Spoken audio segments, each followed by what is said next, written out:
সেই নির্দেশের কপি রয়েছে।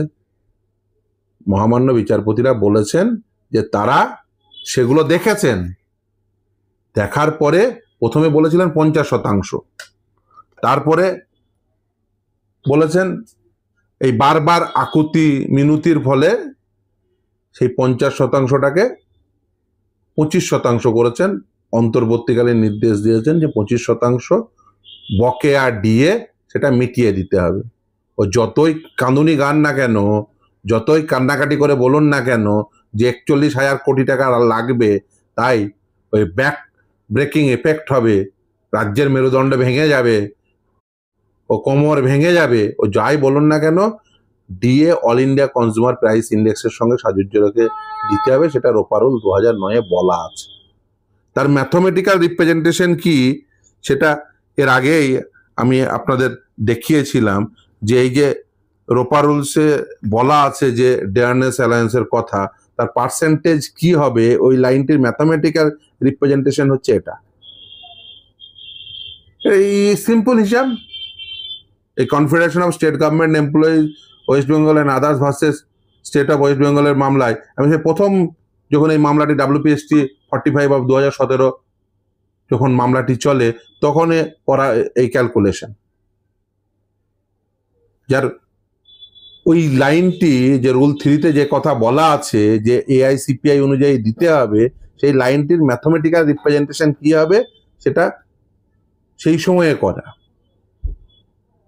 কেন আজকে ডিএ দিতে হবে AICPI অনুযায়ী, সেটা তো লেখা আছে রোপা রুলস 2009-এর ওই রুলসেই। তারপরে সেদিনই ক্লারিফিকেটরি একটা মেমো বেরিয়েছিল, যেদিন এই রোপা রুলস বেরোয়, সেটা পাবলিশড হয়, এবং তার সঙ্গে আরেকটি মেমো বেরিয়েছিল।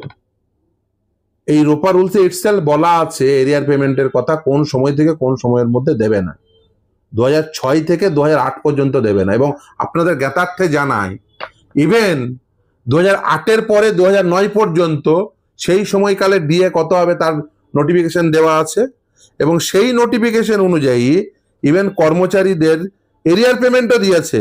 এরা ফ্যাক্ট, অনেকেই ফ্যাক্ট জানে না। এই যে দেখছেন, এই যে নোটিফিকেশন 23শে ফেব্রুয়ারি 2009, সেখানে প্যারা 2-তে বলছে as it has been laid down in rule 12 of the West Bengal Services within bracket Division of Pay and Allowances Rule 2009 that no areas of pay and allowances to which any government employees may be entitled in respect of the period from that 1st January 2006 to 31st March 2008 shall be paid to the government employee. The dearness allowance admissible to the government employee needs to be related to his pay in the revised pay structure with effect from the 1st April 2008 only. দিয়ে তারপরে accordingly the governor is pleased to decide that dearness allowance payable to government employee with effect from 1st April 2008 shall be at the following rates.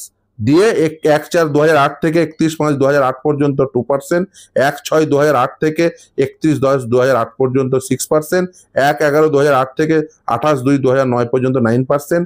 এই বলে একদম দেখুন 23শে ফেব্রুয়ারি notification বেরোচ্ছে, 1/4/2009 থেকে 16% হবে, 31/3/2009 পর্যন্ত 12%। এই যে টাকাগুলো লেখা আছে, এই টাকার এরিয়ার পেমেন্টও রাজ্য সরকারি কর্মচারীরা পেয়েছে, অনেকেই জানে না। এরিয়ার পেমেন্ট আগেও পেয়েছে রাজ্য সরকারি কর্মচারীরা। এই সময়কালের মধ্যে যে এরিয়ার হয় সেই এরিয়ার পেমেন্ট পেয়েছে, তারা একাধিক ইনস্টলমেন্টে পেয়েছে। অনেকে ভুলে গেছে হয়তো, জানি না রাজ্য সরকার ভুলে গেছে কিনা, যদিও বামফ্রন্ট সরকারের আমলে, বামফ্রন্ট সরকার তখন কর্মচারীদের এরিয়ার পেমেন্ট করেছে।